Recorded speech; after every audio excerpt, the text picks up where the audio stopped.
আসসালামু আলাইকুম। আমি ইমন চৌধুরী। স্বাগতম আজকের আইসিটি ক্লাসে। আজকে আমরা আলোচনা করব রূপান্তরের ৩ নাম্বার নিয়ম। আমরা গত ক্লাসে রূপান্তরের ২টি নিয়ম আমরা দেখেছি। তাহলে আজকে আমরা ৩ নাম্বার নিয়মটা দেখব।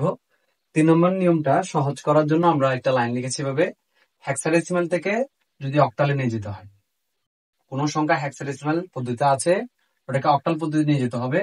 তাহলে হেক্সাডেসিমালের মানটাকে প্রথমে ৪ বিট করে বের করব, তারপর ৩ বিট করে রূপান্তর করব, তারপর আমরা অক্টালে নিয়ে যাব। অর্থাৎ আমরা একটা অঙ্ক দিয়ে দেখি এভাবে 6b4.23। এটা একটি হেক্সাডেসিমাল সংখ্যা, এটিকে আমরা নিয়ে যাব অক্টাল পদ্ধতিতে। এবং এটি নিয়ে যাওয়ার সময় আমরা খেয়াল করব, যখন আমাদের হেক্সাডেসিমাল থেকে বাইনারিতে নিয়ে যেতে হবে, আবার সেই বাইনারি মানকে আমাদের অক্টালে নিয়ে যেতে হবে। তাহলে এখানে কিন্তু দুইটি অঙ্ক চলে আসলো, যে হেক্সাডেসিমাল থেকে বাইনারিতে কিভাবে নিতে হয় সেটাও কিন্তু আমরা এখানে পারবো, বাইনারি থেকে অক্টালে কিভাবে নিয়ে যেতে হয় সেটাও কিন্তু আমরা ক্লিয়ার করতে পারবো। এবং ৩ নাম্বার হেক্সাডেসিমাল থেকে অক্টাল কিভাবে নিয়ে যেতে হয় সেটাও আমরা দেখবো। আবার উল্টা করে যদি আমরা করি, অক্টাল থেকে ৩ বিট করলে, ৩ বিটকে ৪ বিট করলে হেক্সাডেসিমালে চলে আসবো, অর্থাৎ অক্টাল থেকে হেক্সাডেসিমাল। এক্ষেত্রে অক্টাল থেকে বাইনারিতে কিভাবে নিয়ে যায় সেটাও আপনি জানতে পারবেন, আবার বাইনারি থেকে হেক্সাডেসিমাল কিভাবে নিয়ে যায় সেটাও আপনি পারবেন, আবার সরাসরি অক্টাল থেকে কিভাবে হেক্সাডেসিমাল নিয়ে যায় সেটাও আপনি পারবেন। তাহলে এই একটা নিয়মের মাধ্যমে আপনি এই সবগুলো অঙ্ক করতে পারবেন। আমরা প্রথমে অঙ্কটা দেখি।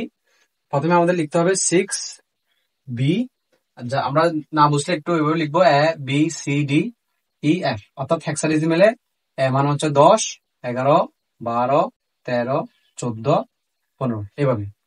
তাহলে আমরা বি মানে কত দেখতে পাচ্ছি 11, লিখলাম 11। আবার এ মানে হচ্ছে 10,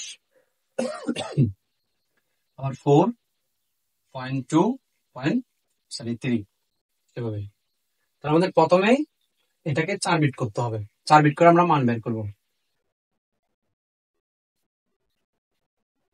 4 বিট করে আমরা মান বের করার জন্য আমরা একটা বিসিডি কোড ব্যবহার করব, অর্থাৎ যেটাকে আমরা বাইনারি কোডের ডেসিমেল বলি, বিসিডি কোড 8421। এই সংখ্যাটা আমরা ব্যবহার করব 4 বিটের জন্য। তাহলে আমরা একটু করে মনোযোগ দিব এই জায়গায়, যে 6 এর মানটা যদি পেতে হয় কিভাবে পাবো। অর্থাৎ আপনি এখানে যদি 4 এর সাথে 2 যোগ করেন তাহলে আপনি 6 পাবেন। অর্থাৎ যে সংখ্যাটি আপনি ইউজ করবেন ওই সংখ্যা বরাবর আপনি 1 বসাবেন। 4 এর নিচে 1, 2 এর নিচে 1, কেন 4 আর 2 যোগ করলে 6 হয়। তাহলে বাকিগুলো আমরা ইউজ করি নাই, তাহলে 0, অর্থাৎ 0110। 6 এর মান হচ্ছে 110, 0110 4 বিট করেন।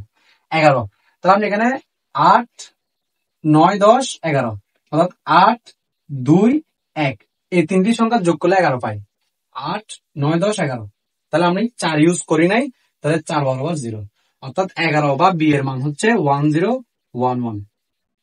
একইভাবে এ এর মান যদি আমি দেখি, 8 আর 2 যোগ করলে 10, অর্থাৎ 8 এবং 2, তাহলে 4 ইউজ করি নাই, 1 ইউজ করি নাই, তাহলে 00, অর্থাৎ 1010।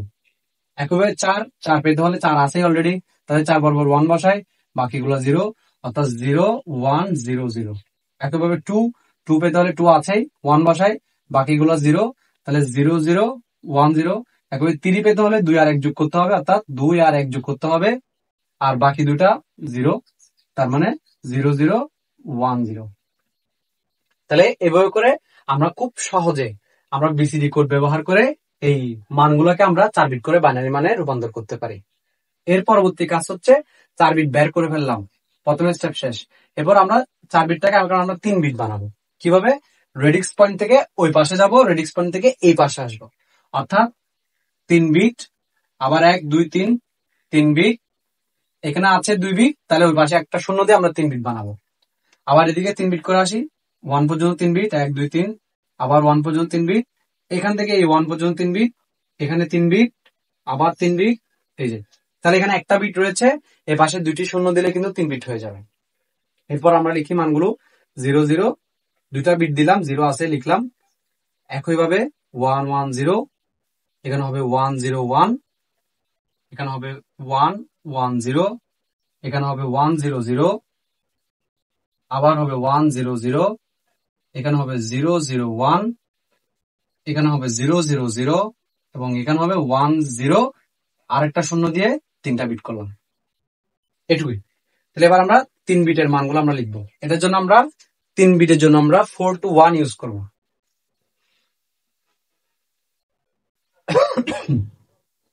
421। তাহলে খেয়াল করি তিনটা জিরো মানে আমরা এখানে কোনোটাকে আমরা ইউজ করিনি, অর্থাৎ মান 0। 110 অর্থাৎ 1 বরাবর 4, 1 বরাবর 2, অর্থাৎ 4 এর সাথে যদি আমরা 2 যোগ করি 6 হয়। তার মানে 110 মানে হচ্ছে 6। আবার 101, 1 বরাবর 4, 1 বরাবর 1, তার মানে 4 এর একে যোগ করলে 5। 110, 1 বরাবর 4, 1 বরাবর 2, তার মানে 6। একইভাবে 100 মানে 1 বরাবর 4, তার মানে শুধু 4। আবার সেম মান 4। 001 অর্থাৎ 1 বরাবর 1, তাহলে 1 বসবে। আবার তিনটা জিরোর জন্য 0 বসবে। 100 অর্থাৎ 1 বরাবর 4, তাহলে অবশ্যই এখানে 4 বসবে। তাহলে আমরা আনসার পেয়ে গেলাম। কি করেছি? 4 বিটের মানগুলোকে 3 বিট করে অক্টালে রূপান্তর করেছি। আমাদের নিয়মটা কিন্তু ওভাবেই ছিল যে হেক্সাডেসিমাল থেকে 4 বিট করব, তারপর 3 বিট রূপান্তর করব, তারপর অক্টালে আমরা নিয়ে যাব। তাহলে এখন আনসারটা লিখলে কিভাবে হয়? যেটা আমরা বাদ দিলে 6 5 6 4, এই বরাবর কিন্তু একটা রেসপন্স ছিল, আবার 4 1 0 4। তাহলে এটা হয়ে গেল অক্টালের রূপান্তর।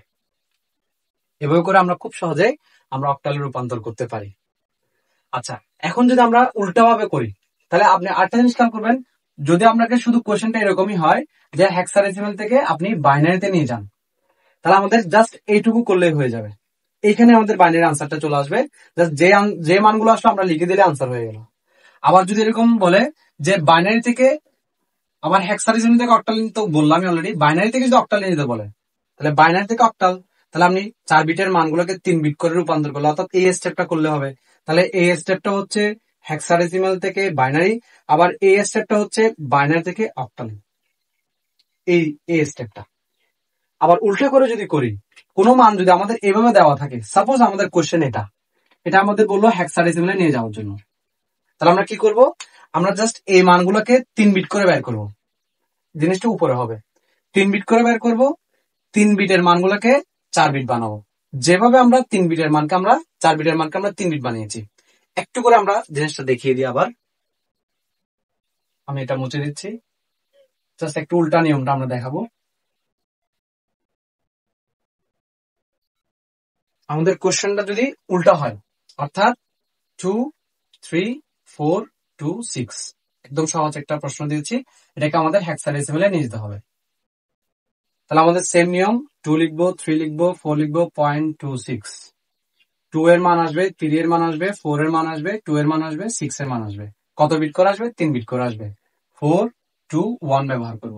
তাহলে 2 কে যদি আমরা পাইতে হয় তাহলে 1, বাকিগুলো 0। তাহলে 0 1 0।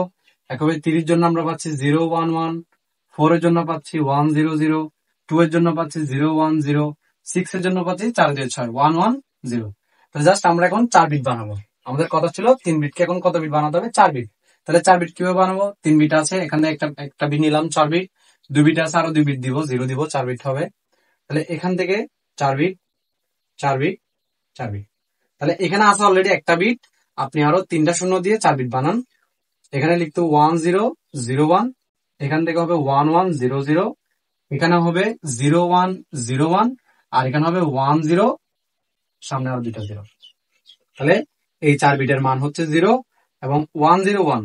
এটা আমরা 841 দিয়ে যদি করি, তাহলে 1001। তাহলে 1 এ আছে 8, 1 আছে 1, তাহলে 8 একে 9। তো আমরা শুরুতে বলেছি যে 1 আছে মানে আমি ওই সংখ্যাটা ইউজ করব, যোগ করব। আবার 110 11 0 0, তাহলে 1 বরাবর 8, 1 বরাবর 4, তাহলে 8 4 12। তাহলে আমরা জানি 12 মানে কত? 12 মান হচ্ছে এবিসি, সি হবে 12। এরপর 0 1 0 1, তাহলে 4 আর 1 5, আর এখানে কি হবে? এখানে হবে 8।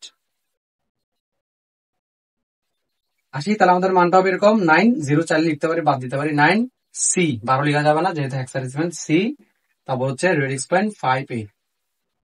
তাহলে হেক্সাডেসিমালে চলে গেল। যদি আমাদের অঙ্কটা যদি এরকম বলে অক্টাল থেকে বাইনারিতে নিয়ে যাও, তাহলে আমাদের এই স্টেপ। আবার যদি বলে বাইনারি থেকে হেক্সাডেসিমালে নিয়ে যাও, তাহলে এই স্টেপ। যদি বলে অক্টাল থেকে হেক্সাডেসিমালে নিয়ে যাও, তাহলে প্রথম থেকে এইটুকু। এটা হচ্ছে আমাদের 3 নাম্বার নিয়ম। তাহলে আমরা এই 3 নাম্বার নিয়মটা যদি আমরা জানি, তাহলে আমরা এই অঙ্কগুলো করতে পারবো। আমরা গত দুটি ক্লাসে আমরা প্রথম নিয়ম এবং দ্বিতীয় নাম্বার নিয়ম আমরা শিখেছি। এর আরো দুটি ক্লাস আমরা বেসিক ক্লাস আলোচনা করেছি। যারা এই ভিডিওগুলো যারা দেখেননি অবশ্যই প্রথম দুটি ক্লাস দেখে তারপর 3 নাম্বার ক্লাসে আসবেন। আশা করি আমরা রূপান্তর শেষ করতে পেরেছি এবং রূপান্তরের 3টা নিয়ম আমরা বুঝেছি। যারা এই 3টা নিয়ম মনে রাখতে পারবেন, আশা করি আমাদের অঙ্ক যেভাবে দিবে দিক আমরা করতে পারবো ইনশাল্লাহ।